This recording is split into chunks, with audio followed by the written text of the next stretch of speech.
bisa keracunan itu? Mual. Mual. Adek makan rujak mie betul? Iya. Berapa porsi? 2. 2. Pas berbuka Selasa malam kemarin? Senin. Senin malam? Iya. Nah itu pas makan itu kerasa enggak mual-mualnya? Enggak.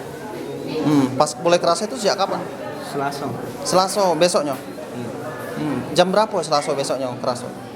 Buko. Pas berbuka? Iya. Nah pas Selasa malam itu berbuka? Iya. Nah pas Senin malam itu berbukonya? Iya. Nah pas Selasa malamnya baru kerasa? Iya. Oh. Itu apa gejalanya waktu mulai kerasa itu? Ini. Pening? Muntah-muntah?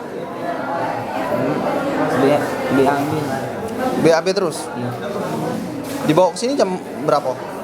Jam 6. Jam 8 malam tadi? Jam 6. Jam 6 pagi tadi? Yang bawa siapa? Jaga asrama. Ini sekarang ngerasanya apa? Agak mending. Pening masih? Iya. Oh, Agak mending. agak pening. Selain pening apa, Pak? Perut sakit. Sakit. Jadi kemarin pagi anak-anak seperti biasanya sebelum kegiatan belajar mengajar itu selalu kami apelkan absen untuk masuk kelas. Nah dari situ tidak ada gejala-gejala, tetapi ketika sudah sholat zuhur, anak pulang sekolah sholat zuhur, ada beberapa laporan mereka pusing, mual, terus ada yang berak-berak. Terus ketika itu saya konfirmasi dengan pengelola asrama supaya cari obat untuk apa namanya yang bisa dibeli di warung atau di apotek sehingga ditanggulangi. Ketika sore ada konfirmasi lagi dari beberapa pelatih ketika anak-anak latihan gitu kan sore kan anak-anak tetap latihan sebagaimana mestinya. Dari pelatih silat, dari pelatih gulat itu konfirmasi bahwa anak-anaknya pada sakit, ya perut, pusing, muntaber segala macam. Oke, kita tetap tanggulangi, kita tetap layani mereka. Pada akhirnya sampai semalam jam 11.30 pengurus asrama konfirmasi dengan saya sakit yang kelihatannya parah, terus kami bawa ke Hermina. Yang di Hermina sampai sekarang yang masih ada di sana. Kemudian yang selebihnya tadi pagi 5:30 kami bawa ke sini untuk saya masukkan sehingga sampai sekarang. Itulah. Pak, kabarnya jarak antara konsumsi makanan sama mengalami mual-mual itu 1 hari apa ya jaraknya? Ya jaraknya itu malam, misalnya malam sahur, malam tadi ya jamnya ini mulai kena gitu. Jadi hari apa itu, Pak? hari yang sama. Jadi semalam kayak saya sahur semalam kan, tahu-tahu kenanya sekarang. Itu kan. Tidak serta pagi tadi enggak. Pagi ada sih anak-anak yang ke belakang kamar mandi itu ya kita asumsikan biasa mereka. Artinya efeknya tidak langsung, Pak ya? Enggak, tapi ya pagi itu ada beberapa orang siswa yang ke kamar mandi, BAB, ya kita bilangi mungkin normal lah ya. Tapi pada kenyataannya setelah siang mulai rame yang ngeluh, yang sakit gitu kan.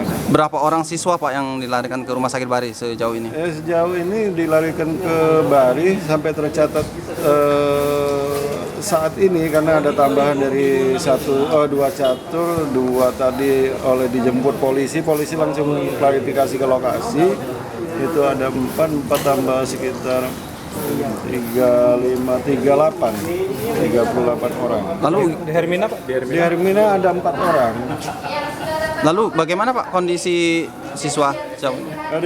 Di sana. Dia di kedua rumah sakit. Kedua rumah sakit di sana masih dirawat juga. Itu kan ada di sini juga ada dimasukkan di sal-sal juga kan. Artinya yang bisa pulang dia diizinkan pulang seperti sekarang ini kan bisa ada beberapa orang siswa harus pulang ya silakan. Tapi yang lain itu tetap rawat inap gitu. Seperti di Hermina jadi sudah dari semalam. Nah penyebabnya itu kalau kita bingung ya karena dari kita omongkan dari sumber makanan ya bisa jadi karena ada sebagai contoh mungkin Mas nanti tanya dengan anak-anak yang tidak itu mungkin ada makan ini sehingga dia tidak kena gitu kan ada tadi tidak makan ini dia tidak kena. Bisa jadi dikategorikan sumber makanan itu mungkin itu mie apa tuh ya? Mie rujak mie itu. Pada kita sendiri Pak, tuntutan atau gimana gitu? Kami sejauh ini untuk sebatas klarifikasi ke catering, pengelola catering, dan ya kami selalu mengharapkan bantuan untuk penyelesaian pengobatan itu saja, karena siapa yang salah kita nggak tahu kan. Jadi mungkin efeknya itu dari sumbernya adalah makanan. Kami tetap berupaya ya kalau bisa catering untuk menyelesaikan segala bentuk pengobatan ini. Siswa apa aja? Siswa campuran itu SMP dan SMA. Jadi SMP SMA ada beberapa cabang olahraga karena ini atlet ya. Ada dari senam, ada atletik, ada renang gitu kan. Campur semuanya ada di situ. Kejadian di asrama Pak? Iya, kejadian di asrama. Jadi anak-anak itu semuanya di asrama kecuali anak yang kelas 9 dan kelas 12 mereka tamat, kita pulangkan ke rumah orang tuanya. Awalnya tuh makan apa adek tuh? Makan mie rujak Nah, terus kapan itu hari apa? Senin sore. Berbuka. Terus mana? Waktu itu malamnya tuh nggak sakit perut, tapi waktu hari Selasa anak sekolah sakit perut. Pagi. Iya, Mas, sakit perut. Terus apa lagi yang dirasakan? sakit perut, pusing sama lemak badan. Itu pas sudah di sekolah. Iya, Nah, pas mual-mual itu kapan? nggak mau tidak. Enggak. Nah, ini ke rumah sakitnya kapan, Dek? Pagi tadi. Pagi tadi. Padahal sudah mulai merasa pagi kemarin. Iya, Ngapa baru pagi ini di rumah sakit? soalnya penjaga asramanya belum ada yang ngasih tahu. Jadi begitu tahu pagi tadi. Begitu tahu setelah banyak yang ini. Iya, banyak yang sakit. Oh, sekarang mak mano kondisinya, Dek? Rasanya apa? Alhamdulillah lah baik. Lah baik. Tidak muntah-muntah. Nggak. Pak, ini kan kabarnya ada puluhan siswa yang diduga keracunan makanan gitu. Nah, bagaimana kondisinya sekarang, Pak? Ya, memang sejak tadi pagi sampai siang ini jam 2:15 sudah ada 33 penderita yang datang ke Rumah Sakit Bali dari sekolah olahraga ya, Sriwijaya. Jadi memang dari 33 pasien yang datang ini ada 6 orang yang kita rawat inap karena kondisinya memang lebih berat dibanding yang lainnya. Kemudian yang lainnya ada yang sudah pulang sekitar 4 orang karena gejala tidak berat. Kemudian yang sisanya itu masih diobservasi di isolasi darurat. Gejala yang dialami apa saja, Pak? Gejala yang dialami itu mereka itu kan kalau dari anamnesis saya lakukan sendiri terhadap 3 pasien ya, 2 orang dewasa dan 1 anak-anak adalah bahwa hari Senin sore mereka itu berbuka puasa. Dan salah satu menu buka puasanya itu mie rujak mie. Nah, ya, tapi banyak makanan yang lain kan. Kemudian sekitar 12:08 sampai 10 jam pasca dia berbuka itu muncul gejala yang pertama kali itu diare. Jadi mereka berak-berak, diare dengan cair saja, yang cair saja.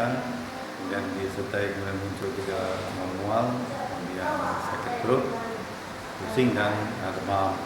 Kemudian beberapa jam setelah diare itu baru muncul gejala muntah-muntah.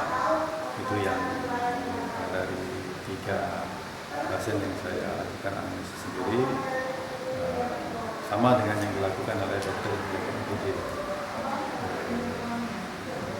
Memang dari pasien-pasien tersebut mereka menduga ini dari makanan yang dimakan pada waktu makan berbuka pada hari Senin sore itu. Dan memang serentak, jadi yang ada berapa siswa dan yang terkena ini cukup banyak, 33. Untuk kepastian penyebabnya tadi dari pihak BPOM telah memberikan wadah untuk pemeriksaan sampel muntah atau pemeriksaan sampel dari regular swab dari kotoran. Itu yang dirawat kondisinya bagaimana? Ya kondisinya stabil ya, ini memang karena dia ada tadi yang masih usia anak-anak itu panas dingin menggigil, jadi dirawat oleh dokter anak. Yang dewasa dirawat oleh dokter spesialis penyakit dalam dan kondisinya stabil. Berarti masih ada beberapa yang perlu dirawat intensif ya Pak? Kalau rawat intensif sampai saja ini tidak, belum ada ya, tapi memang untuk rawat inap biasa, jadi dirawat di ruang infeksi. Artinya sudah ada beberapa yang diperbolehkan pulang. Ada 4 orang yang diperbolehkan pulang. Sejauh ini jumlah pasiennya gimana Pak? Apakah bertambah? Memang bertambah terus sampai tadi barusan laporan dari IGD ada 33 orang yang sudah datang ke Rumah Sakit Baru. Pak, untuk pelayanan apakah kapasitas cukup Pak? Cukup, alhamdulillah. Jadi kita memang ada ruangan yang kita masukkan di ruang kelas 2. Semua pasien-pasien ini dimasukkan ke ruang kelas 2. Dan ada juga yang dimasukkan karena dia usianya masih anak-anak, jadi dirawat di ruangan anak-anak. Cukup. Dan memang untuk observasi kita siapkan karena di IGD tidak bisa menampung semua pasien ini, jadi kita observasi di ruang perawatan di kelas 2 itu.